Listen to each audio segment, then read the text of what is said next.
Eh bien, bonjour à toutes et à tous pour ce grand débat sur l'emploi des jeunes, les reconversions, le chômage de longue durée. Et la question que nous aurons à débattre, c'est comment assurer un emploi à tous. Donc, vaste question, vaste sujet, mais nous aurons donc des intervenants de grande qualité qui vont pouvoir nous aider à progresser. Et je compte bien sûr sur le public qui assiste à ce débat pour poser les questions qui vont renvoyer donc ensuite les sujets et nous permettre d'avancer. Je me présente, donc Jean-Paul Raillard, je suis le président de la Fédération Envie. La Fédération Envie regroupe une cinquantaine d'entreprises d'insertion sur tout le territoire.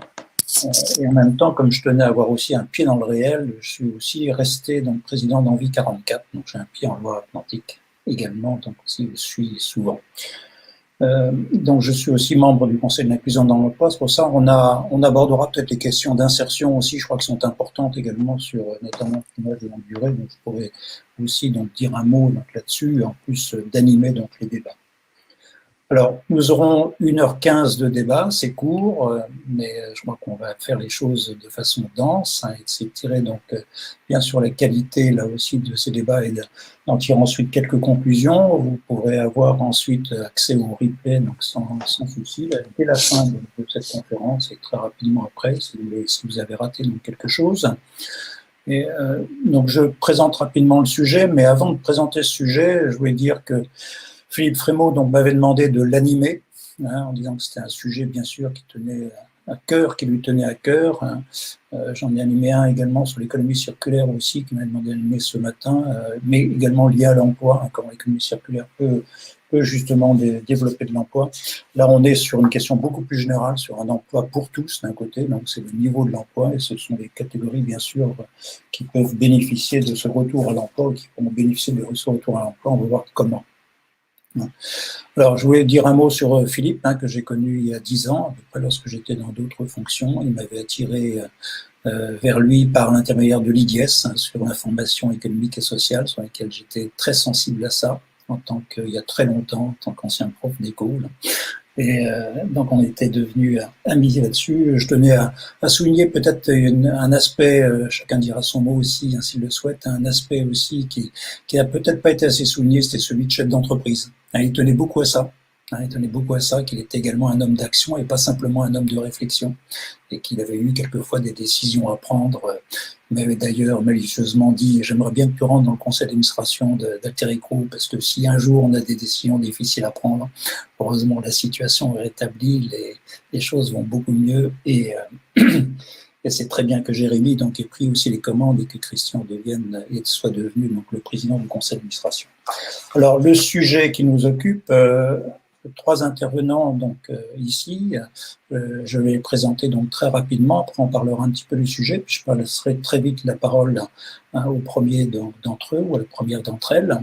Ce qui est important peut-être à noter, c'est qu'on a relativement, comme je le disais, relativement peu de temps, donc on va être obligé un peu de serrer les interventions, de pouvoir passer la parole aussi au public, de faire des allers-retours.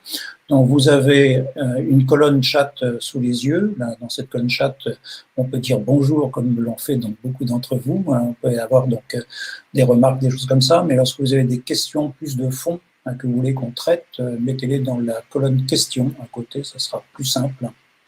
Et on pourra donc surveiller. Moi, sinon, je vais avoir du mal à en même temps avoir un coup d'œil sur le chat et en même temps avoir un coup d'œil sur les questions. Et si on souhaite donc tout traiter dans 7h15, donc il faut serrer les choses. Voilà, merci beaucoup pour ça. Encore une fois, donc une pensée aussi pour Philippe. Donc dans les participants à ce débat, donc il y a Océane Charret-Godard. Océane Charret-Godard, on ne la présente pas pour les habitués des journées de l'économie autrement. Elle nous fait l'amitié donc aussi d'avoir été présente depuis le début et l'occasion aussi de remercier donc également la municipalité, bien sûr, Dijon Métropole, qui ont permis toutes ces organisations successives avec le succès que l'on connaît. Océane est vice-présidente du Conseil régional de Bourgogne-Franche-Comté, également élu de Nantes Métropole, en charge de la formation, de l'orientation, du dialogue social, donc tous les sujets qui vont nous occuper, du dialogue social, et j'y rajouterai donc également territorial et des mutations économiques, avec des attributions un peu parallèles, je crois, donc, aussi à Dijon Métropole, ainsi qu'à la municipalité donc, de Dijon. Donc on a une spécialiste locale vraiment des politiques d'emploi et régionales. On verra donc comment activer aussi tous les leviers donc, à ce niveau-là. Laurent, lui, on ne le présente pas non plus. Là, je vais faire qu'elle est personnalité très en vue aujourd'hui. Donc, directeur général adjoint du groupe New Life Freeland. Vous êtes entrepreneur, finalement. Vous êtes aussi, donc, on vous connaît beaucoup, bien sûr, en tant que président bénévole. Vous tenez avec titre de bénévole, je crois. Pour Territoire Zéro Chômeur, on parlera bien sûr de cette expérimentation, donc c'est essentiel, naturellement. Les résultats qu'elle produit, l'extension, etc. Laurent nous parlera de tout ça. Vous êtes aussi un ancien député de la Côte d'Or, donc on est entre amis de la Bourgogne ici. Et puis Aurore Laluc, que l'on ne présente pas non plus, économiste de formation, députée européenne, femme politique, cofondatrice de l'Institut Veblen. Les titres s'accumulent. Elle est là aussi en tant que députée européenne, bien sûr, pour nous montrer un peu tout ce qui se discute au niveau de l'Europe, naturellement, tout ce qui peut se discuter aussi des deux côtés de l'Atlantique. Je pense que ça sera intéressant aussi d'aborder cette question-là. Puisqu'Aurore aussi est en relation justement avec tout un mouvement aussi outre-Atlantique qui s'occupe des questions du Green Deal. Et donc ce fameux Green Deal aussi, qu'est-ce qu'il peut produire également. Voilà, pour chacun de vous aurez l'occasion de dire un mot lorsque je vous passerai la parole, donc il n'y a pas de souci là-dessus. Sur le sujet, un sujet naturellement très actuel, je le fais très rapidement, on est donc sur la question générale de l'emploi. On est face à une grave crise économique. Cette grave crise économique, naturellement, elle a plusieurs aspects. Elle a des aspects qui sont structurels. Il y a la crise écologique, naturellement, qui nous traverse depuis déjà de nombreuses dizaines d'années. Certains avaient tiré la sonnette d'alarme très tôt, mais on ne les a pas beaucoup entendus. Maintenant, les aspects donc, les conséquences sont gravissimes, bien sûr, si on ne fait pas quelque chose. Il y a les aspects, donc, bien sûr, qui sont aussi conjoncturels, qui sont liés à la crise sanitaire, à cette crise sanitaire qui s'est traduite par une crise économique donc lourde, profonde. Également, on commence à sortir tout juste du deuxième confinement avec des conséquences qui sont graves. Je le vois bien, moi, dans mes entreprises, donc naturellement, c'est difficile aussi. Des conséquences multiples, donc une montée aussi en parallèle qui est probablement structurelle et pas simplement conjoncturelle, une montée en parallèle des inégalités.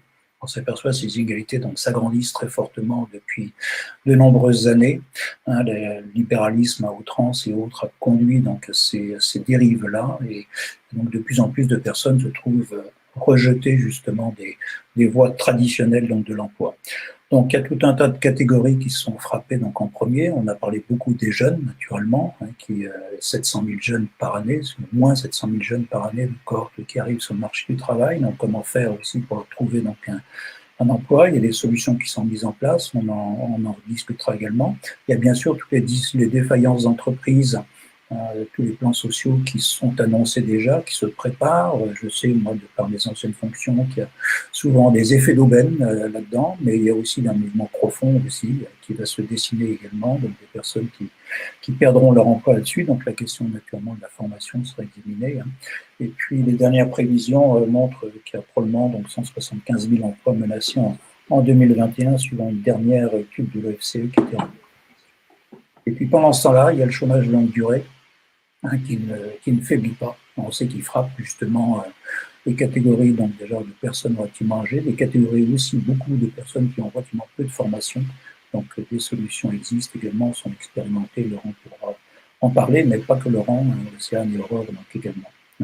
Donc il y a une prise en compte, il y a une prise de conscience certainement de la gravité de la situation, puisqu'il y a des plans massifs qui sont mis en place. On parlera bien sûr avec Aurore du plan au niveau donc, de la Commission européenne, au niveau de l'Europe, où il en est. Je sais qu'Aurore a déjà été interrogée donc, hier aussi là-dessus, mais ça serait intéressant qu'elle leur dise un mot donc, également. Le fameux Green Deal, etc., le plan de relance, les dispositifs qu'on a mis en place sur un jeune, une solution aussi, qui sont des dispositifs assez massifs, donc également importantes. J'ai participé au niveau du Conseil de l'inclusion. Donc il y a des politiques, il y a une prise de conscience aussi, il va falloir voir aussi si ces politiques donc, vont être suffisantes également pour non seulement retrouver donc, un niveau d'avant-crise, mais surtout aussi pour traiter la question de la crise sociale, des inégalités, la question de la crise écologique. Donc, dans ces conditions, comment assurer un emploi pour tous, c'est un challenge, naturellement, il y a un défi, et on va tenter d'y apporter quelques pierres aussi pour gravir quelques marches également. hein. Je vous remercie en tout cas beaucoup de votre présence et puis du nombre public. Je sais qu'il y a 176 personnes qui sont inscrites. On ne les a pas encore tout à fait à l'écran, mais il y a déjà donc une bonne soixantaine de personnes, donc ça va venir. Alors, je propose que, Océane, vous démarriez donc cette table ronde, hein, par votre vision pour le moment de la situation que vous voyez, donc, telle que vous la voyez donc, en Bourgogne. Et surtout, je trouve que dans cette table ronde, c'est intéressant de faire des allers-retours entre la vision globale qu'on peut avoir, le fameux pensée globale, et également l'action locale qu'on peut avoir sur comment on peut appuyer sur les différents leviers pour pouvoir donc, trouver des solutions. Donc là, ici, quelles sont les priorités que se donne le Conseil régional? Quelles sont les priorités que se donne aussi Dijon Métropole? Je sais qu'il y a beaucoup de leviers à disposition, hein, sur la formation, justement, sur les leviers économiques, hein, qui sont l'attribution des régions, sur la localisation des entreprises également, qui sont des points aussi qui peuvent être importants. Océane, je vous passe la parole. Merci Jean-Paul. Ça va, vous m'entendez? Oui, très bien. Alors, on y va. Bien, bonjour à tout le monde. C'est toujours un exercice un peu particulier quand même de s'exprimer sans… Heureusement, je vois vos trois autres, vos regards à vous, mais pas voir toutes les personnes à qui on s'adresse, c'est toujours particulier.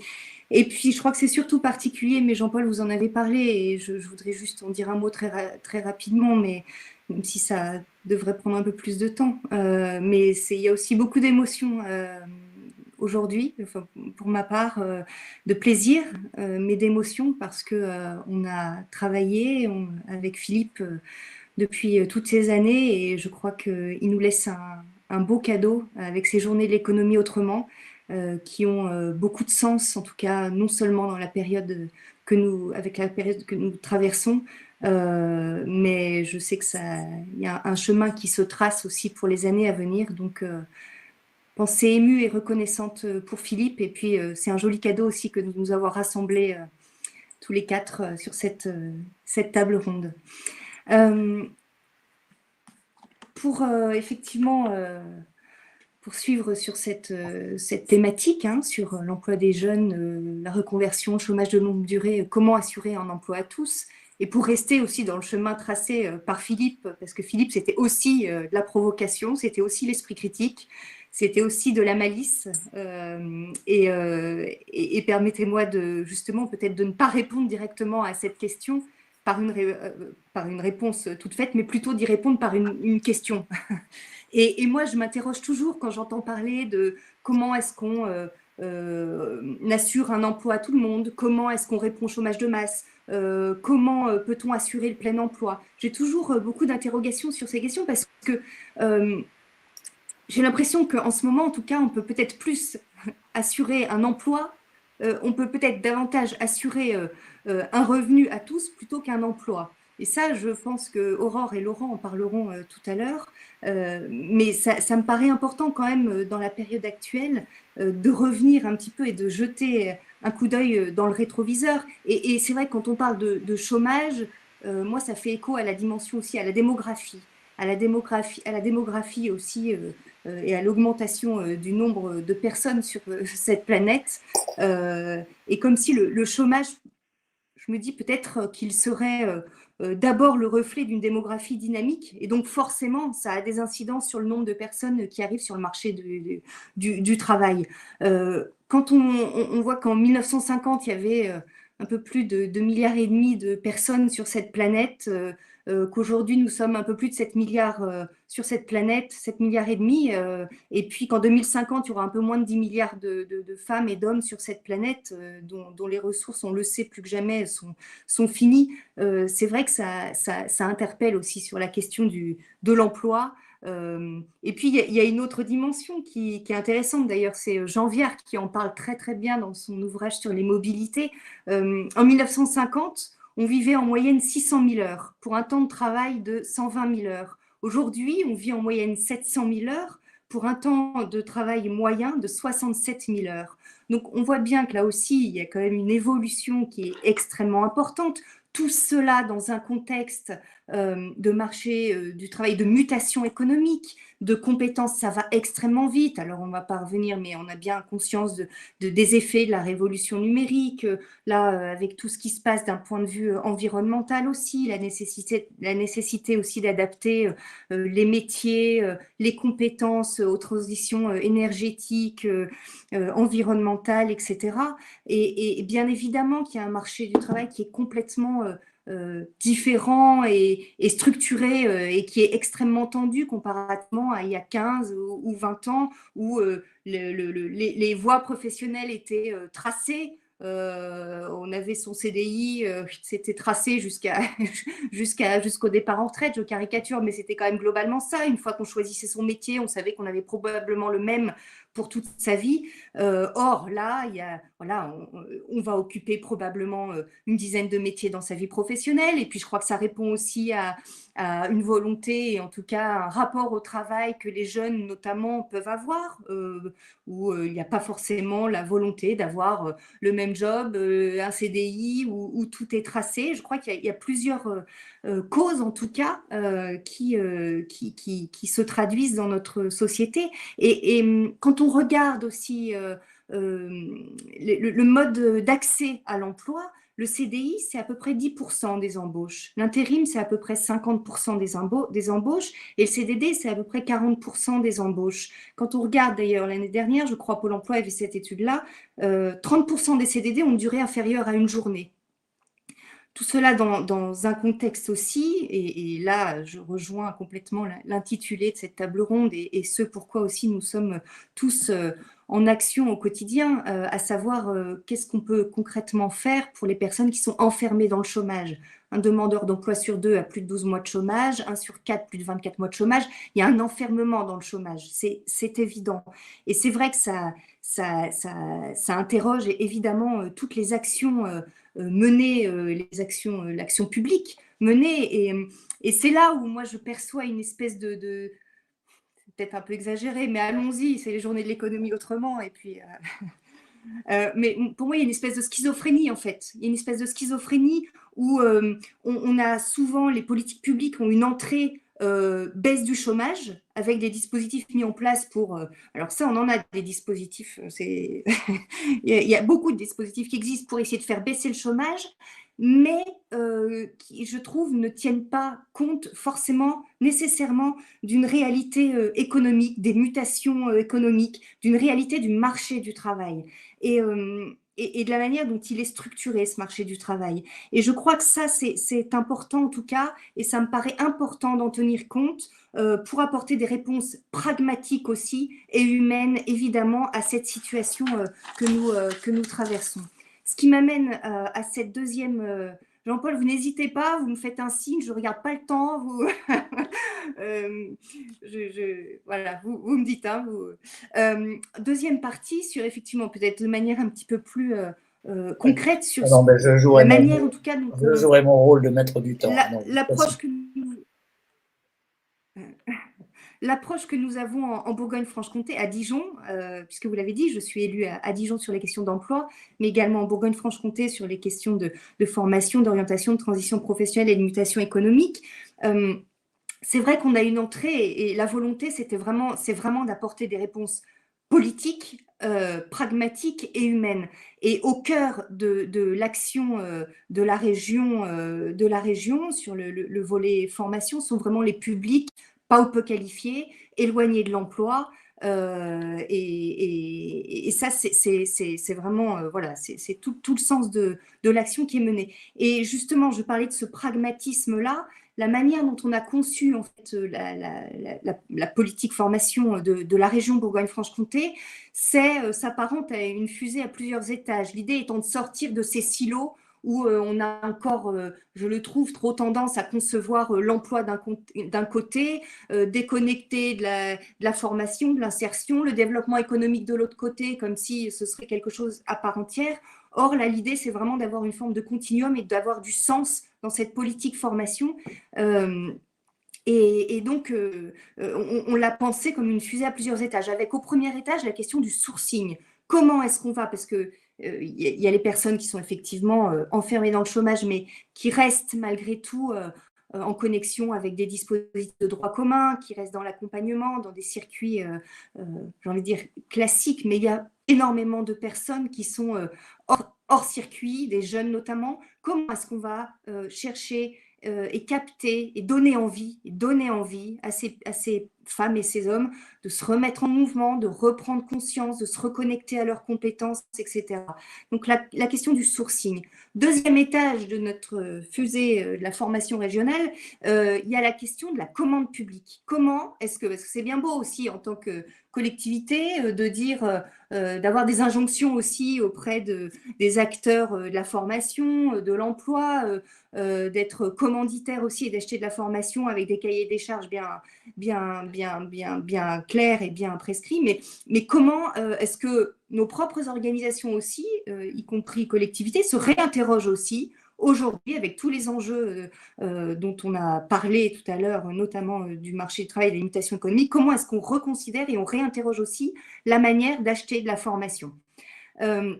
Troisième étage de notre fusée, c'est, moi je m'étais aperçue de ça il y a un petit moment et ça me tenait à cœur aussi de l'intégrer dans notre manière de concevoir la formation en région. Je me suis aperçue que dans les territoires, il y avait énormément d'initiatives, de dynamiques, de coopération qui se mettaient en place entre des acteurs formation, je le fais court, des acteurs de la formation, de l'emploi, de l'insertion et des acteurs économiques. Il y a des dynamiques, des innovations qui se mettent en place. Or, elles ne durent pas assez dans le temps pour qu'elles s'intègrent et qu'elles s'ancrent dans les territoires et que ça devienne structurel. Pourquoi? Parce qu'il y a une réforme qui tombe, parce que chacun peut être repris aussi dans ses propres organisations. Ce sont aussi des employeurs, il y a des propres contraintes économiques, etc.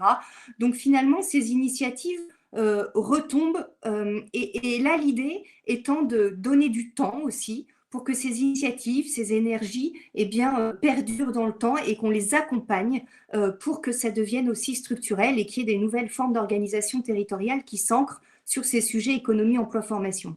La quatrième fusée de notre étage, c'est l'innovation pédagogique, parce que, alors c'est très simpliste ce que je vais dire, mais on ne forme plus, et si on veut attirer aussi des jeunes notamment, mais pas que, parce que j'estime que je suis plus complètement jeune, encore moins depuis quelques jours, mais néanmoins, je sais qu'on me dirait d'aller me former dans une salle pendant 8 heures assise, je crois que je ne ferai pas plus d'une journée, et je pense qu'il y a cette dimension-là aussi, de rendre un petit peu sexy, pardon de l'expression, l'appareil de formation, le développement des compétences, et donc il y a eu vraiment un énorme travail aussi pour inciter et challenger un peu les organismes de formation eh bien, à innover pédagogiquement, à proposer d'autres formes de formation et notamment pour intégrer la question des compétences sociales, extrêmement importante aussi, et recherchée par les entreprises.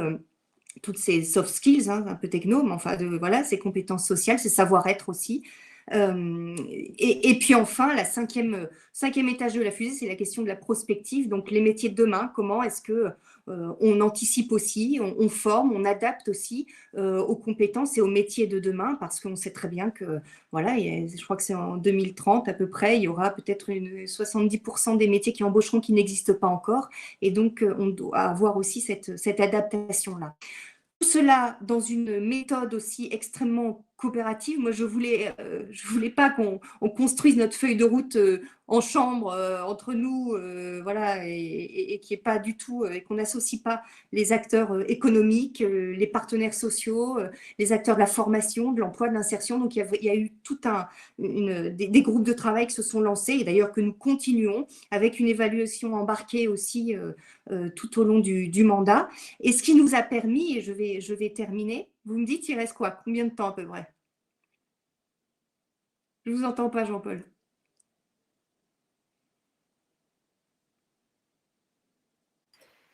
Il vous reste à peu près 1 minute. 1 minute, waouh! Oui, j'en prendrai 2 deux, minutes, vous maximum. C'est Laurent qui parle après, il est synthétique, Laurent. Il est percutant. Et donc, parmi peut-être vous donner quelques actions et ce que nous avons mis en place au regard de toute cette feuille de route, il y a la question de la rémunération des stagiaires qui nous semblait extrêmement importante, c'est-à-dire que c'est bien beau là aussi d'innover pédagogiquement, et d'ailleurs ce sont les organismes de formation qui nous l'ont fait remonter, je me souviens au tout début où on a lancé ce travail en me disant mais Océane, c'est bien beau de nous dire il faut innover, il faut nous challenger, il faut qu'on fasse plein de choses.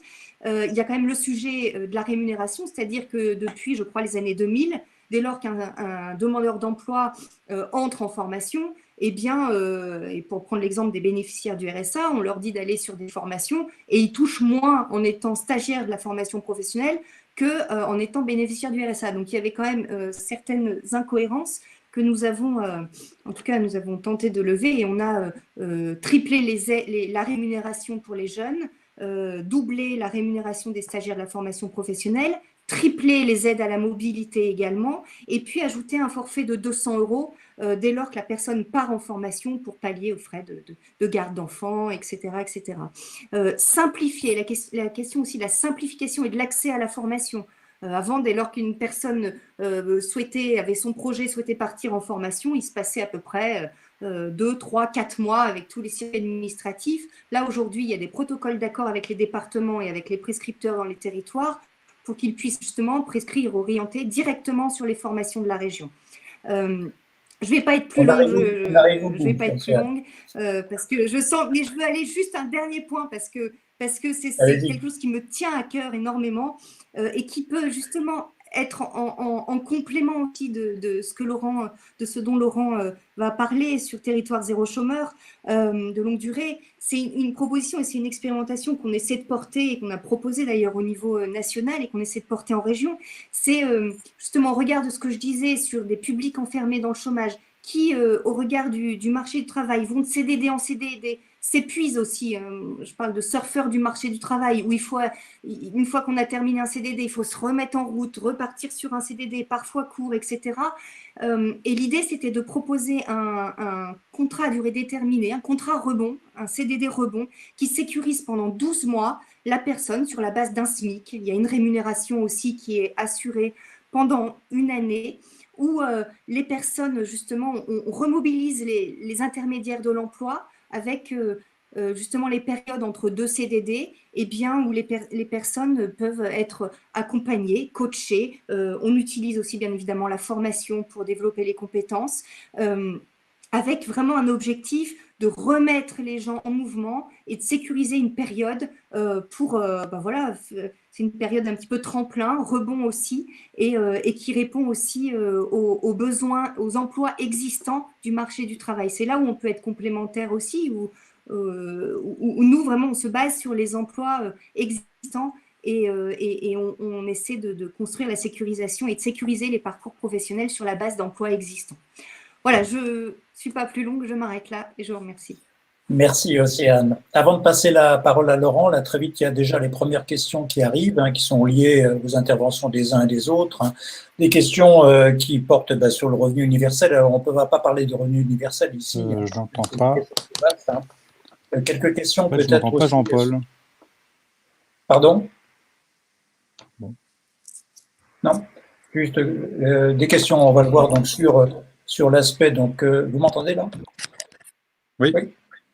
Des questions qui portent sur les aspects, donc justement, structure du marché du travail et aussi par rapport à ce que disait Océane, c'est-à-dire donc il y a des professions, si on n'arrive pas à recruter, j'en suis témoin donc également, les transports routiers par exemple, on a beaucoup de camions, on a du mal à trouver donc des chauffeurs routiers.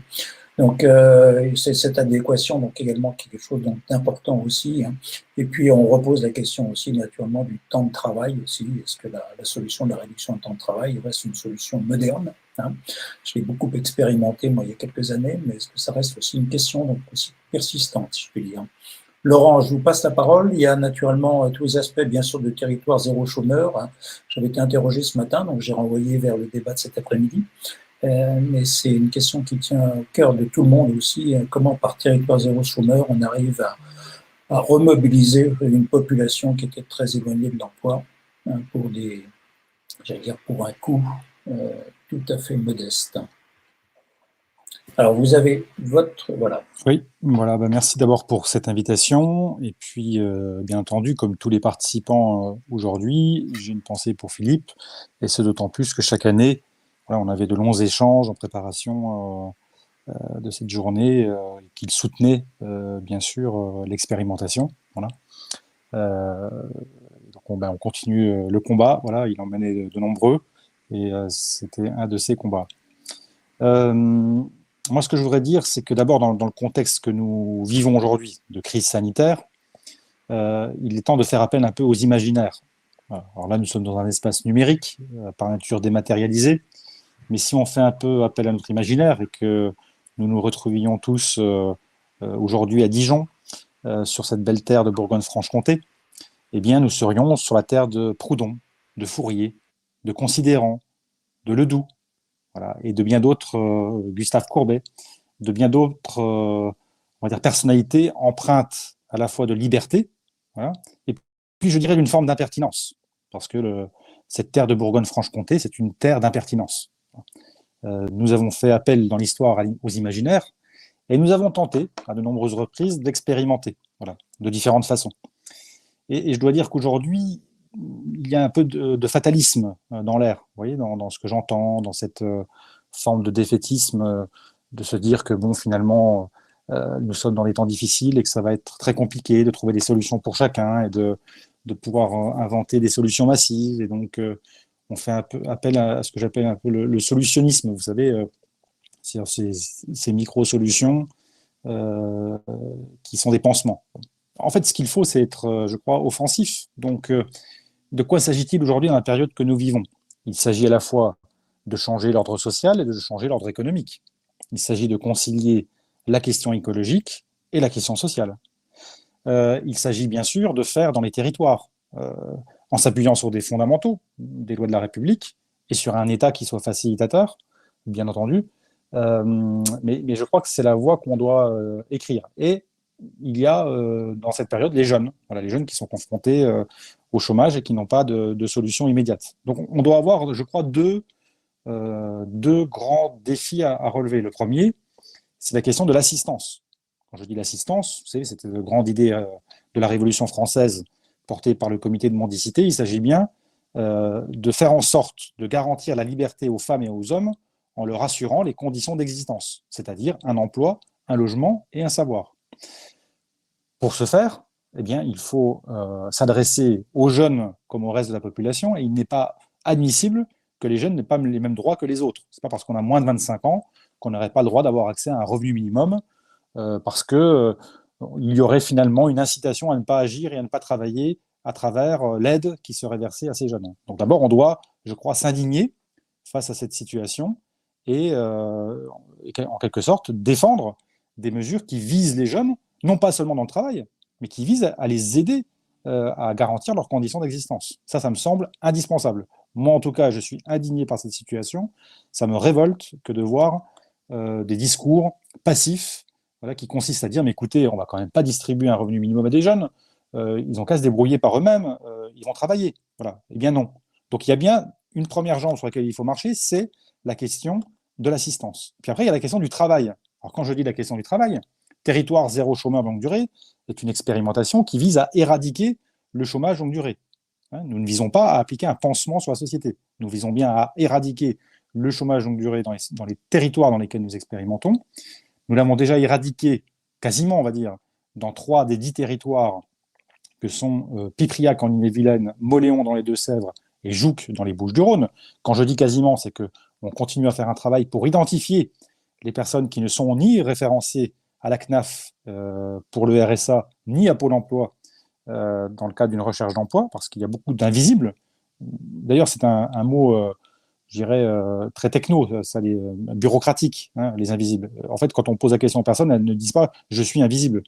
Elles disent « je suis… ». En fait, on m'ignore. Je suis ignoré des institutions. Voilà. Donc, les ignorés des institutions, eh bien, nous nous adressons à eux.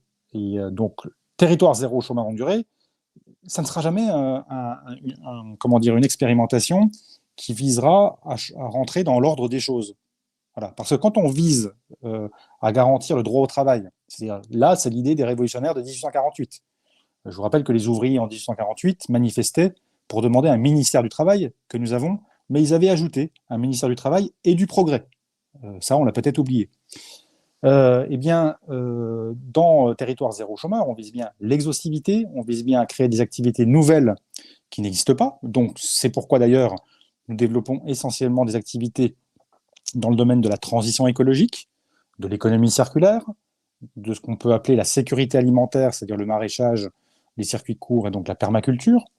Et nous visons aussi à développer des services à la personne qui, souvent, ont reculé dans les territoires. Alors, nous ne sommes pas, parce que, vous savez, les esprits étriqués ont tendance à nous opposer à l'insertion, par exemple. Nous ne sommes pas opposés à l'insertion. Les acteurs de l'insertion peuvent porter des entreprises à but d'emploi pour viser justement cette exhaustivité, ce droit à l'emploi pour tous.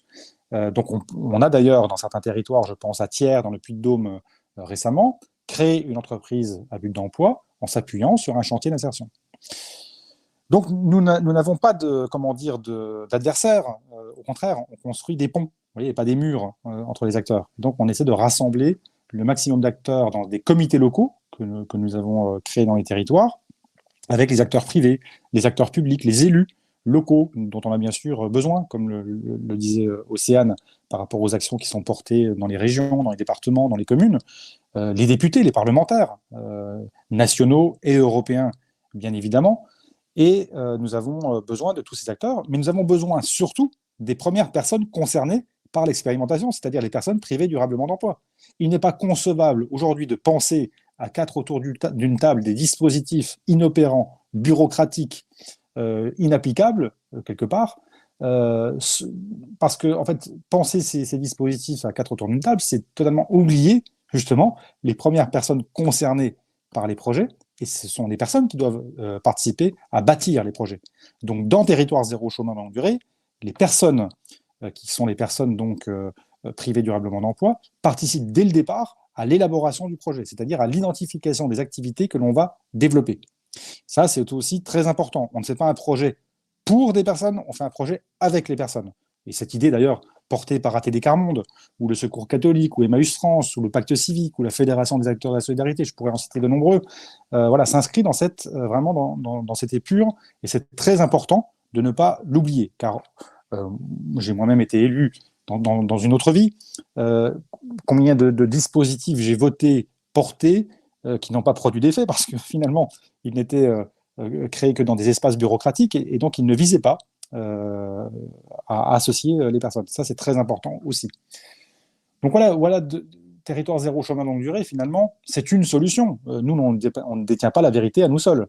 Aujourd'hui, il y a 10 territoires d'expérimentation. Demain, il y en aura au minimum 50, puisque ce lundi-là, la loi va être votée définitivement à l'Assemblée nationale, après avoir été votée aussi au Sénat, donc elle sera votée définitivement.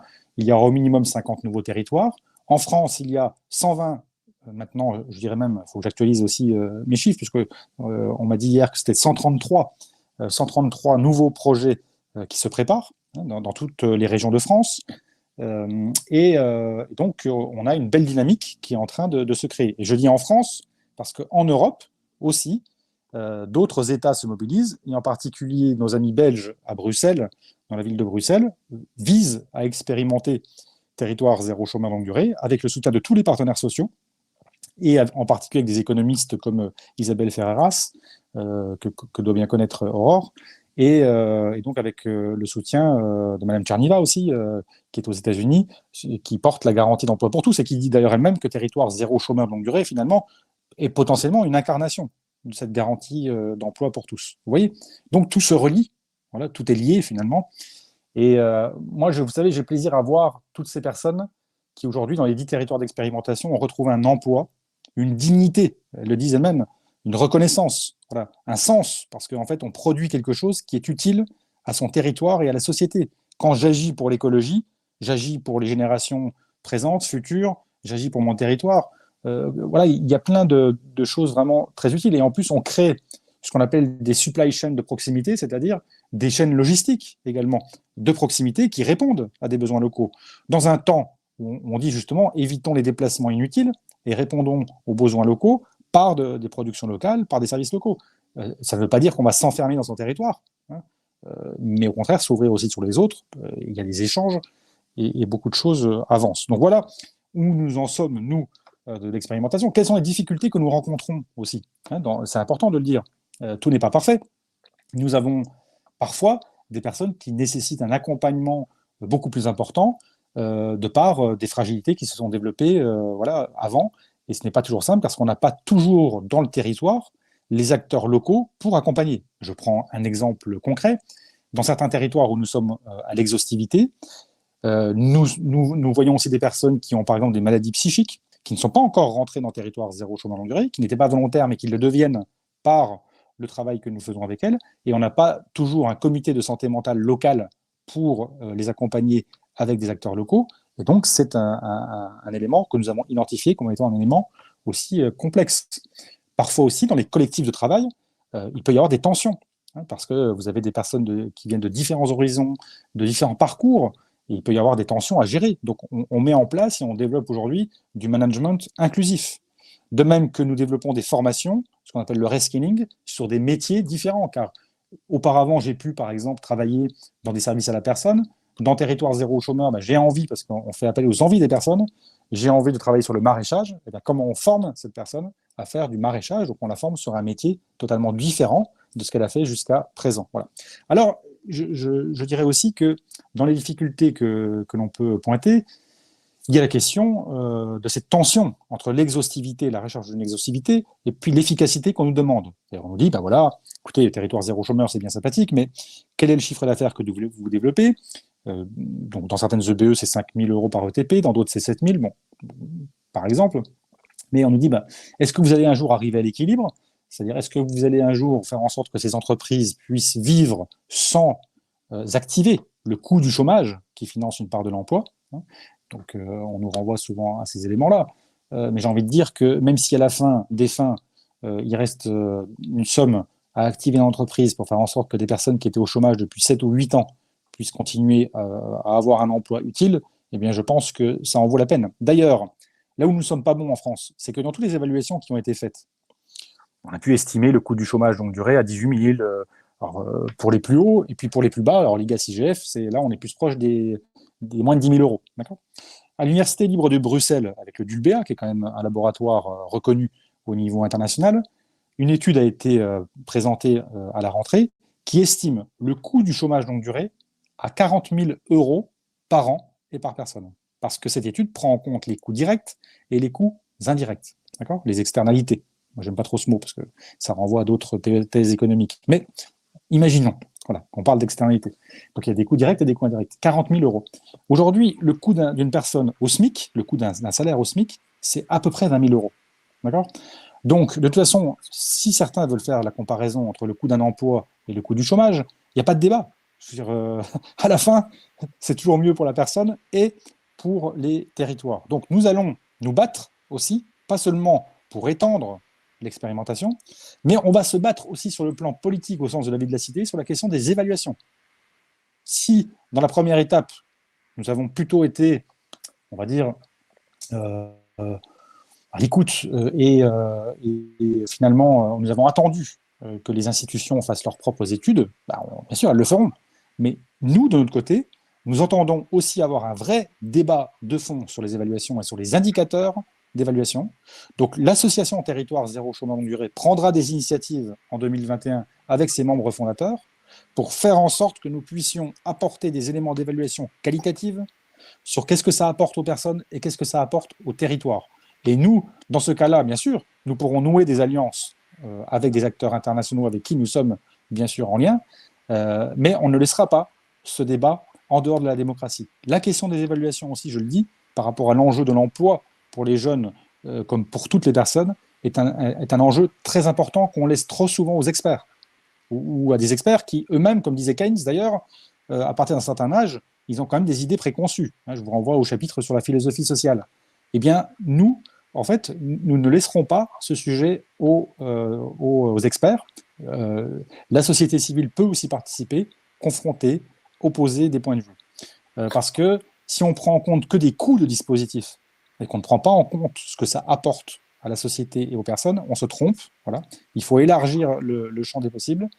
Et ça fait partie aussi du débat, du sujet. Voilà. Il n'y a pas que la question des impacts à court terme. Merci Laurent, là, on est juste, voilà, on est dans les temps, c'est bon, merci beaucoup. On voit bien donc d'un côté la possibilité, enfin toute la force aussi que rencontrent les initiatives individuelles ou les initiatives des territoires, comme nous a bien décrit donc Océane ou Laurent. Après derrière, on se retrouve derrière avec les contradictions immédiates aussi de notre système, si je puis dire, dans une économie de marché capitaliste, donc qui n'arrive pas à mettre en lien justement les besoins de la société d'un côté avec les créations d'emplois. Et il y a plusieurs questions donc justement qui sont là-dessus, notamment le fameux CARE aussi, où il y a des besoins qui sont énormes. Comment est-ce qu'on va les satisfaire? Le marché n'est pas capable de les satisfaire pour l'instant. Donc il faut trouver donc autre chose. D'un côté, Laurent met bien en exergue aussi, il y a 20 000 euros donc du coup d'un SMIC actuel avec tout naturellement on a ratiboisé donc les charges sociales en ce qui concerne, mais il faut bien quelqu'un aussi pour les payer, effectivement. Donc elles sont externalisées donc, de l'entreprise aussi. Donc il y a cette contradiction-là. Aurore, tu peux nous reprendre un peu cette question au bon, avec une vision donc aussi plus large. Comment est-ce qu'on voit cette question au niveau de l'Europe, au niveau donc également encore une fois du débat aussi outre-Atlantique, enfin transatlantique si je puis dire, puisque là on a une vraie réconciliation si je puis dire de la gauche européenne avec la gauche américaine sur ces questions-là, et la question du Green Deal aussi donc de façon plus large. Oui, merci, merci à tous. Je voulais rendre hommage à Philippe et en fait, je ne vais pas y arriver. Donc, j'ai passé cet hommage, mais il sait là où il est et ses proches savent que je pense énormément à lui dans cette table ronde en particulier parce qu'il voulait absolument que j'y participe et il m'avait fait une blague lors de notre dernier dîner où on organisait justement ces JEA. Je lui avais dit, je te préviens, si tu as intérêt à être là, sinon je ne viens pas. Et il m'avait dit, me connaissant parfaitement, tu parles, si je suis plus là, tu culpabiliseras tellement que tu n'auras jamais été autant là. Et voilà, on avait réussi à rire de ça. Je pense énormément à lui et à Christine et à ses enfants. Alors, il y a énormément de choses à dire là, parce qu'après ce que Océane et Laurent ont dit, je ne sais plus si je vais structurer mon propos comme j'avais prévu.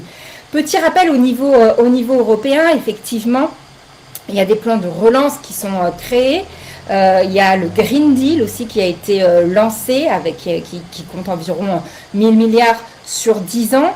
Il y a aussi le fonds de transition juste qui est fait pour financer les transitions, notamment des régions minières, disons, vers la transition écologique. Il y a aussi le mécanisme SURE qui vise à financer le chômage via de l'emprunt. Bon, ça c'est pour... Vous voyez, on reste sur des trucs très macroéconomiques finalement. C'est l'intervention de Laurent qui me fait penser à ça. On reste quand même sur des chiffres et des grandeurs très macroéconomiques qui ne prennent pas vraiment en compte, à mon avis, la réalité du problème d'un point de vue très local et très pragmatique, mais aussi d'un point de vue idéologique, disons. À mon sens, ces plans sont les bienvenus en ce moment, parce qu'on a besoin d'argent frais partout. Néanmoins, est-ce qu'ils sont à la hauteur des enjeux? Non.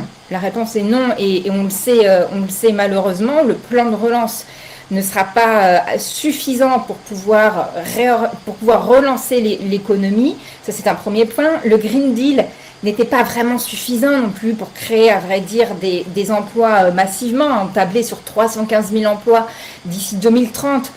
Autant vous dire qu'à l'échelle du continent, c'est pas dingue non plus. Puis il n'y a pas assez d'ailleurs d'études et d'impact et d'évaluation d'ailleurs des plans européens, ni même quantitatif, au-delà d'aller sur la question du qualitatif.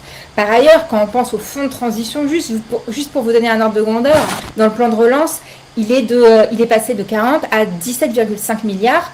Pour vous donner un ordre de grandeur, en Allemagne, le fonds de transition pour sortir du charbon d'ici 2038, si ma mémoire est bonne, c'est 40 milliards. Voilà. Sur un élément spécifique allemand qui est la sortie du charbon, juste ça, on est sur 40 milliards au niveau allemand. Voilà. Voilà. Donc en termes d'ordre de grandeur, si vous voulez, au niveau européen, c'est pas inutile ce qui est fait, c'est pas vrai, mais on n'y est pas encore, et on bute de toute façon toujours sur la même question qui est que l'Europe du fait des égoïsmes nationaux d'ailleurs, hein, du fait des États qui bloquent la question de la fiscalité, on manque de moyens. Voilà, on manque tout simplement de moyens et ça se fait ressentir cruellement. Et ce qui fait qu'à chaque fois qu'il y a une crise, le seul acteur qui est là et qui peut faire quelque chose, finalement, c'est la Banque centrale européenne. Et c'est pour ça qu'on est beaucoup d'ailleurs à tabler sur la Banque centrale européenne pour qu'elle puisse aider, laisser un maximum de marge de manœuvre aux États pour qu'ils puissent avoir des politiques sociales et des politiques de l'emploi. À mon sens, si on veut réussir à aborder cette question du chômage, il y a plusieurs choses à faire. Un, je pense qu'il faut vraiment sortir de cette logique de la politique de l'offre. La politique de l'offre, c'est pas mal en soi, mais si ça fonctionne pas, ça fonctionne pas. Et là, en l'occurrence, en termes d'emploi, on n'y est pas. Et les politiques qui ont été menées ces dernières années, et je pense quand même au CICE, je suis désolée, quand on voit les études d'évaluation, ça coûte extrêmement cher et les résultats en termes d'emploi ne sont pas là. Et on est même sur des centaines de milliers d'euros par emploi. Donc c'est pas possible, et c'est pas possible non plus dans un moment. C'est pas possible dans un moment où on culpabilise un peu tout le monde avec la dette publique depuis des années.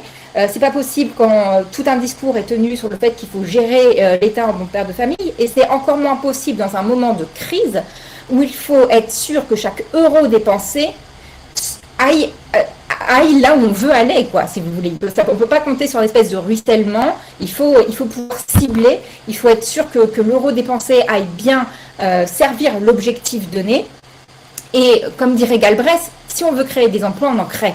Basta. Il y a un moment où il faut être en capacité de le faire. Et dans les moments de crise, c'est d'autant plus important. Donc je pense qu'il faut réussir à sortir à un moment de l'idéologie de la politique de l'offre, qu'il faut beaucoup plus contrôler d'ailleurs les politiques qui ont été menées dans ce point de vue, parce qu'il y a aussi eu beaucoup d'effets d'aubaine. On ne sait pas bien comment certains portefeuilles ont été gérés à ce niveau-là, etc. Donc sortir de cette idéologie-là pour, comme l'a dit d'ailleurs Laurent, dans un moment de crise, oser. Et oser, ça ne veut pas forcément dire mener d'ailleurs des politiques nouvelles, ça peut être aussi renouer avec des politiques plus anciennes, mais qui ont fait leurs preuves. Peu importe, l'idée est d'être en capacité de protéger un maximum les Européens en l'occurrence, et les Français aussi. Et quand on a une explosion du taux de chômage comme on est en train d'avoir, quand on sait que dans ce pays, ce qui protège le plus de la pauvreté, c'est un CDI à temps plein, bien rémunéré, voilà, qu'on le veuille ou non, c'est CDI, temps plein, au-dessus d'un certain seuil. C'est ce qui permet de sortir tout le monde de la pauvreté. Quand on sait qu'on a un accroissement extrêmement important de la pauvreté, qu'une personne sur deux qui aujourd'hui va demander de l'aide alimentaire ne l'avait jamais fait auparavant, on n'a pas le choix, on doit vraiment changer notre logiciel. Et ça passe, à mon avis, par plusieurs choses. D'un point de vue macroéconomique, et là c'est vrai quasiment pour tous les pays d'Europe, on sait très bien qu'on est dans une période de sous-investissement public massif.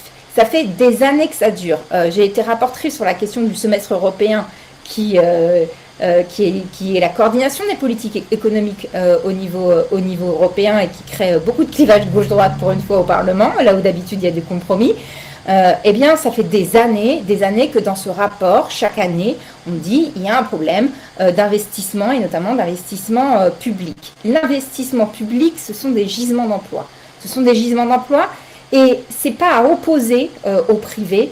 Dans une économie, le public et le privé vont main dans la main. C'est illusoire de penser que le privé peut se développer sans la force du public. Ça ne fonctionne pas comme ça. Le privé ne fonctionne pas sans des infrastructures qui marchent correctement.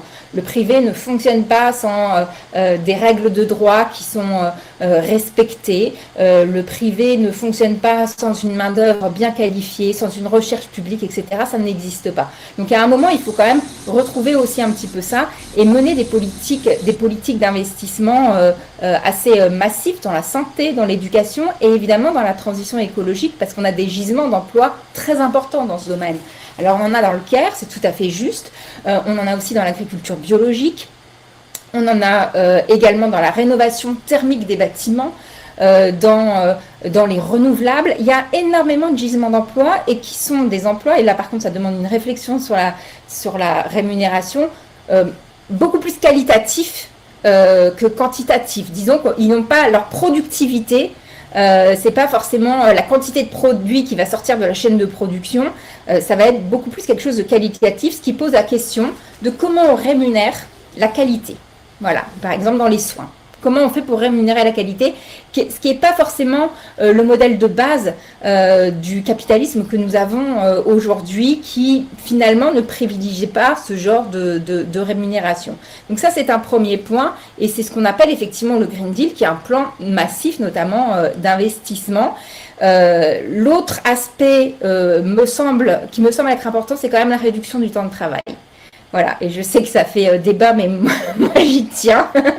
Et Jean-Paul parlait tout à l'heure du lien entre les Américains et la France, et Laurent a parlé de Palvina Tcherneva, etc. Et c'est vrai qu'on est un groupe d'économistes européens, français et américains que nous côtoyons depuis pas mal d'années, et on a des idées très très proches, et la question de la réduction du temps de travail, par exemple, revient très fort côté américain notamment, et ils se demandent vraiment pourquoi nous, Français, on a lâché cette idée, parce qu'en gros, eux nous disent que d'après leurs études, un des meilleurs moyens à la fois de partager l'emploi, mais de mener à bien la transition écologique, c'est de faire de la réduction du temps de travail.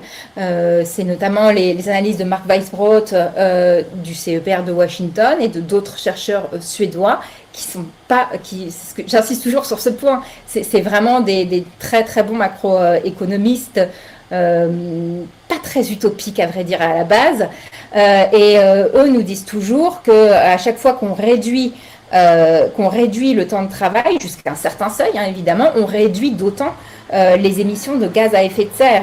Ils ont même été jusqu'à modéliser ces dernières années différents types de réduction du temps de travail pour voir laquelle serait la plus efficace. Est-ce qu'il faut donner une année sabbatique, par exemple, qui me semble plutôt la proposition, je crois, que le CFDT ces dernières années. Est-ce qu'il faut aller sur une semaine de 4 jours? Est-ce qu'il faut faire un peu finalement comme en France, où chacun prend un peu des RTT quand il peut, ce qui fait parfois des week-ends par-ci par-là ou des vacances par-ci par-là, ou est-ce qu'il faut réduire chaque jour un petit peu le temps de travail? Ils ont fait pas mal d'études assez intéressantes en regardant, en comparant notamment qu'est-ce que ça donne si tout le monde est dans une entreprise et bénéficie de la lumière d'un bureau et la partage, si tout le monde est chez soi, comme en ce moment un petit peu devant son ordinateur. Donc ils ont fait beaucoup d'études comme ça, c'est très intéressant, et ils sont arrivés sur la semaine de 4 jours en fait, car pour eux ça permet de restructurer, de remodéliser totalement l'organisation d'une société, tout en créant des emplois. Donc voilà, moi je reste assez persuadée que cette mesure peut être une mesure vraiment intéressante, parce que pour sortir du surtravail et de la surconsommation et apprendre à refaire par soi-même, il va nous falloir de toute façon plus de temps, et je ne parle pas des avantages en termes d'égalité femmes-hommes. Ensuite, je viendrai sur la garantie de l'emploi dont a parlé, des territoires zéro chômeur dont a parlé Laurent. Et moi, je parlerai, mais c'est à peu près la même idée de garantie de l'emploi, ce qui est aussi un des points communs entre le Green New Deal que moi je peux défendre au niveau du Parlement européen, qui n'est pas du tout celui de la Commission à vrai dire, et le Green New Deal que peuvent défendre certains collègues démocrates et économistes, dont Palvina, effectivement Tcherneva. L'idée de la garantie de l'emploi, en fait, elle est inspirée politiquement par Roosevelt et économiquement par un économiste qui s'appelait Minsky. Minsky était un économiste assez compliqué, à vrai dire, mais brillant. Et en gros, lui, ce qu'il disait, c'était... il trouvait ça beaucoup plus généreux d'un point de vue social. Bon, il y a plein de réflexions macroéconomiques que je vous épargne, autour de l'inflation, machin truc. Mais il trouvait ça beaucoup plus généreux socialement. L'idée de dire que tout le monde peut avoir un emploi parce que tout le monde a des compétences. Et que c'est pas parce que le marché ne reconnaît pas certaines compétences, que l'État ne reconnaît pas certaines compétences, que vous n'en avez pas. Et je trouve cette idée plutôt intéressante. Voilà, d'un point de vue social, je trouve que cette idée de dire, en fait, tout le monde a des compétences qu'on arrête, c'est pas parce que les uns et les autres les reconnaissent pas que vous n'en avez pas, que vous ne pouvez pas contribuer. Ben, je trouve que c'est une perspective, ma foi, très intéressante. Donc ça, c'est le premier point, ça vient de Minsky. Le deuxième point, c'est que c'est aussi les CCC dont parlait, qu'avait mis en place Roosevelt. Roosevelt, dans son New Deal, pas dans son Green New Deal, mais dans son New Deal, donc dans son idée de jeter les bases d'un projet de société face à une crise qu'on aurait probablement, nous, à l'heure actuelle, gérée de manière gestionnaire, justement, sans grandes ambitions. Et l'un des éléments programmatiques qui a le plus marché quand il était au pouvoir, c'était ces fameux CCC, ces corps civils, civiques, je ne sais plus comment dire en français, étaient dédiés en fait aux jeunes hommes pour éviter qu'ils tombent dans la délinquance, et à certains d'ailleurs qui étaient déjà tombés dans la délinquance. Et l'idée était de se dire que n'importe quel jeune homme de moins de 30 ans avait le droit à un emploi. C'est un projet qui a été d'ailleurs plébiscité aussi bien par les républicains que les démocrates. Il y a une alliance sur ce point. Et tout son idée était de dire comme ça permet de les former, comme ça permet de faire en sorte qu'ils ne tombent pas dans la délinquance, qui était un peu son obsession quand même. Mais il faut savoir qu'aux États-Unis, à cette époque, il n'y avait pas d'État du tout providence et quasiment, enfin même l'État fédéral n'était pas fini d'être construit. Et par ailleurs, ça permettait de contribuer au patrimoine américain. Et c'est comme ça qu'est née la Tennessee Valley, c'est comme ça que sont nés les parcs naturels aux États-Unis. Bref, beaucoup d'éléments de richesse du patrimoine américain, auxquels les Américains ont d'ailleurs souvent accès gratuitement aujourd'hui, ont été constitués par ces jeunes. Alors, ils étaient encadrés par des militaires dans un premier temps, parce qu'il n'avait pas de main-d'œuvre pour les encadrer, donc c'était pas non plus super fun. Hein. Alors c'était pas des camps, c'était sur la base du volontariat, hein, c'était pas du tout sur une base obligatoire ou quoi que ce soit, mais ça restait un peu old school, quoi. Voilà, soyons assez clairs sur ce point-là. Néanmoins, ces deux expériences sont quand même assez intéressantes, parce qu'on voit que dans les moments de crise aussi, des fois, l'État ne peut pas totalement embaucher, le marché est relativement absent et on peut avoir un stock de garantie de l'emploi permettant d'évoluer en fonction des conjonctures économiques. Ça, c'est un point qui peut être intéressant. Par ailleurs, dans les moments de crise comme celui que nous sommes en train de vivre actuellement, il y a quand même un vrai sujet qui est celle de la dégradation du patrimoine en règle générale. C'est-à-dire que là, nous sommes en train cette crise n'est pas qu'économique, elle a des conséquences institutionnelles, démocratiques, elle a des conséquences sur la structuration même de nos économies, elle a des conséquences psychologiques, je pense, importantes, sociales, elle a des conséquences sur nos enfants et sur la jeunesse en général que nous n'avons pas encore été en capacité de quantifier. Il y a des conséquences aussi, à mon avis, en termes écologiques, parce qu'il y a plein de choses en fait qu'on n'aura pas le temps, pas l'argent surtout de faire. Et là aussi, je pense que la garantie de l'emploi pourrait être particulièrement utile. Dans le cadre du Green Deal que j'avais proposé au niveau du Parlement, il y avait une garantie de l'emploi pour les jeunes dans la biodiversité, parce que la biodiversité n'est prise en charge réellement ni par le marché ni par l'État. Mais là, compte tenu de l'ampleur de la crise, je pense qu'on aurait vraiment besoin d'une garantie de l'emploi à un niveau, au niveau européen, ce serait vraiment l'idéal, parce que je pense que si l'Europe faisait ça, elle en aurait les moyens financiers si elle le voulait. Deux, ça créerait une relation directe entre l'Europe et les Européens qui ferait, je pense, beaucoup de bien. Voilà, parce qu'on verrait directement l'utilité de l'Europe. Et ça permettrait de ne pas détruire un certain patrimoine. Donc voilà les propositions, à mon avis. Je pense que je suis trop longue, Jean-Paul. J'arrête tout de suite. Oui, c'est ça, j'arrête. Voilà les trois propositions. Investissement, fonctionnaire, réduction du temps de travail et garantie de l'emploi. 4, en fait. Bien, merci Aurore. Oui, tu as été juste un petit peu longue, mais c'est pour avoir le temps. Non, on reste dans les cadres. Et puis, en plus, ce sont des questions essentielles. Alors, il y a beaucoup de questions qui sont arrivées. Là, je vais repasser la parole à Océane parce qu'il y a beaucoup de choses, notamment on a abordé les questions là sur le temps de travail, etc. Donc, Aurore nous a dit dans son avis, il y a l'adéquation entre les besoins, donc qui sont très importants, et puis naturellement les emplois qu'on est en capacité ou pas de créer. Océane, au niveau d'une région, est-ce que, en matière donc justement d'investissement, puisque Aurore parlait d'investissement public, quelles sont les capacités qu'on peut avoir justement? Donc, on sait qu'il y a tout un tas d'emplois qui ne sont pas viabilisés, si je puis dire, actuellement dans la transition écologique, dans le CARE. Je les vois moi dans l'économie circulaire aussi, où il y a beaucoup de choses, beaucoup de choses à faire. Qu'est-ce qu'une région est en capacité de faire à ce niveau-là?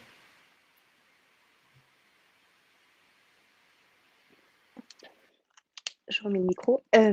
Alors sur l'investissement, la région a des leviers effectivement conséquents, j'ai presque envie de dire inédits, hein, là notamment dans le cadre du plan de relance. Il y a un plan de relance sur l'investissement au niveau régional qui a été voté il y a il y a 15 jours, 10-15 jours, un plan de relance de 540 millions d'euros sur le volet investissement. Et avec des investissements, avec notamment une partie, et là on a vraiment fait un travail très conséquent aussi pour arrimer à ce plan de relance un volet emploi, compétences et sécurisation des parcours aussi, alors qui s'adresse principalement aux jeunes, mais avec des parcours de formation supplémentaires, et puis avec aussi tout un aspect sur les métiers, notamment du sanitaire et social, pour là aussi repenser la manière de former, adapter aussi les compétences, là en l'espèce à la période aussi. Donc il y a vraiment un axe très très fort de développer sur les métiers du CARE, sur également tous les métiers, et on travaille beaucoup avec le BTP pour former aussi en fonction comment dire, des nouvelles, de la transition énergétique, environnementale, etc., qui impactent les nouvelles constructions. Donc là, il y a aussi également vraiment un axe très, très fort qui forme aujourd'hui. Aujourd'hui, on forme davantage sur des blocs de compétences. Là aussi, on a mis en place tout cet aspect-là pour répondre davantage et avoir beaucoup plus de réactivité, de souplesse aussi, et des parcours beaucoup moins longs et rigides qui nécessitent du temps et puis pas forcément de la motivation, et plutôt qui démobilisent. On s'est aperçu de ça. Donc là, on a vraiment cette forme de réactivité aussi, et on encourage ça, et on a renforcé aussi tous ces parcours-là en fonction des besoins en compétences des secteurs économiques et d'activités dans les territoires. C'est vraiment un axe très, très important et qui s'oriente principalement pour les jeunes. Merci Océane. Laurent, il y a une question sur le plan Un jeune, une solution, donc, qui a été mis en place là, cet été là, par le gouvernement. J'ai participé d'une façon ou d'une autre par l'intérieur du Conseil de l'emploi et puis les relations avec Thibaut Guilly. Est-ce que vous avez une opinion justement sur ça, vous qui êtes un spécialiste des politiques de l'emploi, sur comment cette aide qui est apportée à cette génération justement qui ne doit pas être une génération sacrifiée et pour laquelle on doit trouver une solution pour tous? Alors, je suis désolé, je n'ai pas entendu toute la question, parce qu'il y a un petit problème de son, mais ce n'est pas grave. J'ai entendu la fin, et donc j'ai cru comprendre que c'était bien sûr sur la question des jeunes. Oui, sur la question des jeunes et du fameux plan, donc Un jeune, une solution. Il y a une question là-dessus qui nous paraît, est-ce que ce plan nous paraît adapter à la situation? Écoutez, de toute façon, tout ce qui peut contribuer à apporter des solutions aux jeunes doit être souligné, c'est-à-dire que l'apprentissage est une solution, parce qu'elle permet aussi de pouvoir s'intégrer dans une entreprise. Les possibilités qui sont offertes par le plan Une chance et une solution que j'ai regardé sont intéressantes, mais ne seront pas suffisantes. Voilà.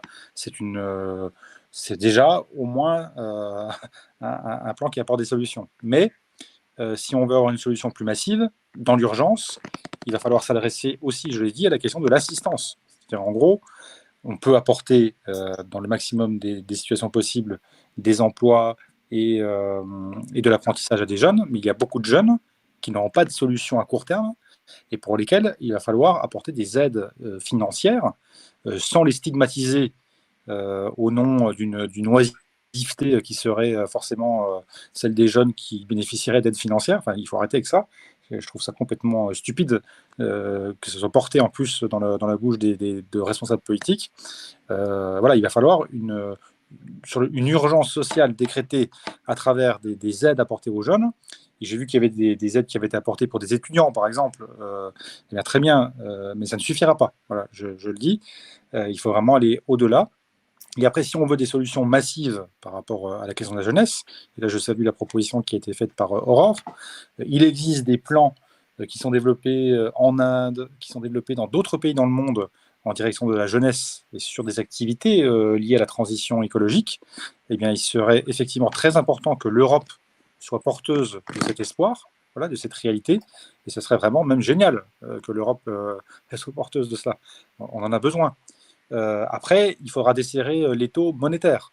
Ça peut paraître théorique, mais ce n'est pas avec la politique de la Banque centrale européenne actuelle qu'on va forcément arriver à avoir des solutions massives. Mais si au moins l'Europe s'en empare et porte de solutions.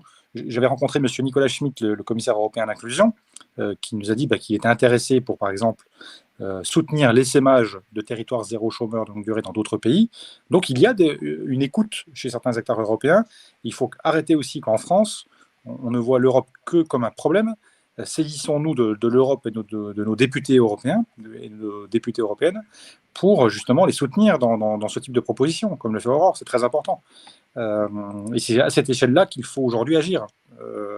Et voilà, pour la jeunesse, on a été capable de construire des programmes comme Erasmus. J'imagine qu'on doit être capable de construire des programmes d'emploi massifs pour les jeunes dans le cadre de la transition écologique. Bon, on voit beaucoup là justement entre ce que dit Océane, ce que dit Aurore et ce que vous dites également, les passerelles qu'il y a entre un plan massif, donc aussi européen, là, c'est à cette échelle-là qu'on pourrait le faire, naturellement.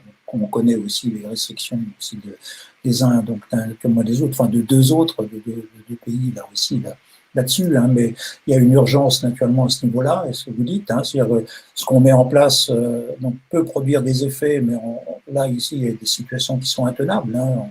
Et dernièrement, par la télé Carmonde, on a retrouvé 4 jeunes qui étaient sous licence Uber, j'allais le dire comme ça, et qui n'avaient pas d'autre solution que de dormir dans la voiture à 4. Les situations-là sont intenables dans une société telle que la nôtre, donc il y a d'autres choses effectivement à faire. Donc il y a une question justement sur le territoire zéro chômeur. Oui. Sur ce point, si je peux me permettre, j'ai vu beaucoup de progressistes défendre Uber, parce que je vous rappelle, j'ai été médiateur sur ce sujet, et j'ai toujours été interpellé par cette imposture qui consiste pour certains progressistes à dire aux jeunes, allez sur ce type d'emploi, au moins vous aurez un travail. Alors que ce sont des travaux qui conduisent à la paupérisation de la jeunesse. C'est du travail qui conduit à la paupérisation de la jeunesse. Les jeunes n'arrivent pas à en vivre dignement. Voilà, il faut le dire aussi. Oui. Et je le vois bien dans l'économie circulaire, donc actuellement, où on voit apparaître, ça devient un nouveau marché. Alors, ce qu'on voudrait, c'est que ce ne soit pas un nouveau marché, mais ce soit une nouvelle économie, donc créatrice d'emplois. Et je vois que ceux qui tiennent l'accord très souvent, donc, qui ont leurs entrées dans les ministères, ce sont les jeunes start-upers, donc plein de talents de communication, mais qui trouvent des solutions comme ça pour réduire aussi les coûts naturellement par Uber. J'en ai connais même un qui reconditionne des téléphones portables, qui les achète aux États-Unis en 6 mois ou au Japon, et qui font refaire le travail de reconditionnement donc en Roumanie, et qui là veulent le piocher dans le fonds de réemploi aussi pour se financer donc également. Donc on est en pleine contradiction également là aussi, y compris sur le domaine idéologique. Donc, je crois que l'ESS a toute sa place là également pour venir apporter donc également des solutions, mais on voit bien donc si on arrive à conjuguer l'initiative locale donc dans nos territoires, ce mouvement donc national européen donc aussi au global, je crois qu'on arrivera certainement à quelque chose. Je vous laisse conclure 1 minute chacun. Aurore, tu commences? Je suis embêtée parce que comme j'ai déjà beaucoup parlé, alors que je ne pensais pas dépasser mon temps, car normalement je ne dépasse pas mon temps de parole. Non, je crois que ce qui est intéressant ici, c'est qu'en fait, il y a plein de convergences. Et d'ailleurs, je serais très contente de pouvoir parler avec Laurent tout bientôt, parce qu'on voit qu'il y a plein de... Le pire n'est pas certain, comme disait Philippe Frémaux. Voilà, le pire n'est pas certain. C'est-à-dire qu'on est dans une situation quand même très difficile. Mais il faut aussi se dire que les moments de crise peuvent être des moments de bascule pour la puissance publique. si la puissance publique en a envie, évidemment, et si elle est décidée à changer de logiciel. Mais on voit quand même qu'il y a des initiatives qui émergent. Sur la question de la garantie de l'emploi, ça se développe aussi en Autriche, par exemple. Enfin, il y a plein de pays comme ça où ça se développe. Et je crois qu'il ne faut pas être timide sur nous aussi, ce qu'on a apporté, car je nous vois des fois en tant que Français, pour le dire clairement, au niveau européen, penser que parce qu'on défend certaines choses, qu'on est pour l'investissement public, l'embauche de fonctionnaires, etc., que c'est vraiment un truc de Français et que ça ne sera pas audible ailleurs. Je ne pense pas, en fait. Je pense qu'on est face à une crise tellement importante et des besoins sociaux et écolos tellement importants qu'il faut proposer des choses de manière totalement décomplexée et que l'emploi et la pauvreté de toute façon, ne nous permettent pas d'être timides. Merci, Aurore. Océane, un petit mot de conclusion sur ce que vous a inspiré ce débat. Hein. Trop court, bien sûr. Ah, vous n'avez pas mis, je crois qu'il y a un problème de liaison, vous n'avez pas votre micro ouvert. On va passer à Laurent, alors. J'ai un problème, je suis désolée. Là, je vous entends. Je pense qu'Océane va réussir à se connecter. Donc, je suis désolée, il y a un problème de connexion. Bon, voilà. Vous m'entendez là? Oui, c'est bon, allez-y. On l'entend? Oui, c'est bon. Océane, allez-y. Moi, je ne vous entends pas. Hein. Ça a l'air de marcher. Bon, alors, je conclus. Dire que vous voulez que j'y aille, je constate bien les convergences et les énergies en tout cas, pas, en fait. Et dire qu'il est trop tard pour être c'est moi qui ai un problème de connexion maintenant. Certain. Et je pense que le monde d'après et toutes ces initiatives, et je pense que ces journées de l'économie autrement qui mettent en exergue et révèlent tous les potentiels et les énergies et les innovations que nous espérons pour le monde d'après, eh bien existent déjà dans le monde actuel. Et à nous de continuer à oser et à pas lâcher sur ces valeurs qui, je pense, répondent à la crise de sens, répondent aux problèmes, à la crise environnementale et sociale et économique que nous traversons. Donc oui, il est trop tard pour être pessimiste, ça c'est certain. Merci beaucoup, Océane. Laurent, est-ce que vous m'entendez maintenant? Voilà. Je vous entends, est-ce que vous m'entendez? Oui, c'est bon, c'est bon. Désolé. Oui, donc moi, écoutez, ce que j'ai envie de dire, c'est que par rapport, il y a beaucoup de convergence dans ce qui a été dit, hein, donc c'est une très bonne chose. Ça montre bien qu'à tous les niveaux, que ce soit local, national, régional, européen, il y a des convergences pour apporter une solution à toutes les personnes. Et le droit au travail, c'est pas une chimère, c'est pas une utopie irréaliste, c'est bien une utopie réaliste, voilà. Et je crois que ça vaut la peine de se battre. Et comme tous les combats, on ne gagne que les combats que l'on mène. Donc on vous invite à rejoindre le combat. Eh bien, je crois que c'est une excellente conclusion pour tous. Hein. Je vous remercie en tout cas. Donc, on va se battre, hein, chacun à notre niveau naturellement, et tout combat donc dans ce domaine-là donc est intéressant, est important, et il faut poursuivre justement. Ça m'a fait plaisir de retrouver aussi des vieux débats de la fin des années, de la fin du XXe siècle aussi, mais qui, on s'aperçoit, sont toujours d'actualité. Je vous remercie beaucoup tous les trois. Je remercie toujours le public. C'est peut-être un peu frustrant là aussi de ne pas avoir d'intervention en direct, mais on a essayé de tenir compte au maximum là, de vos questions hein, pour pouvoir y répondre et trouver donc aussi des pistes à tracer donc pour l'avenir. On voit quelles sont ces pistes hein, et le double effet justement entre le local, l'européen, le national, le régional. Donc il faut effectivement arriver à tirer dans le même sens, mais on ne manque pas d'énergie. Donc on va le faire. Merci beaucoup à tous. Je vous souhaite une excellente après-midi et puis à très vite donc sur les journées d'économie autrement qui continuent maintenant. À très bientôt. Au revoir.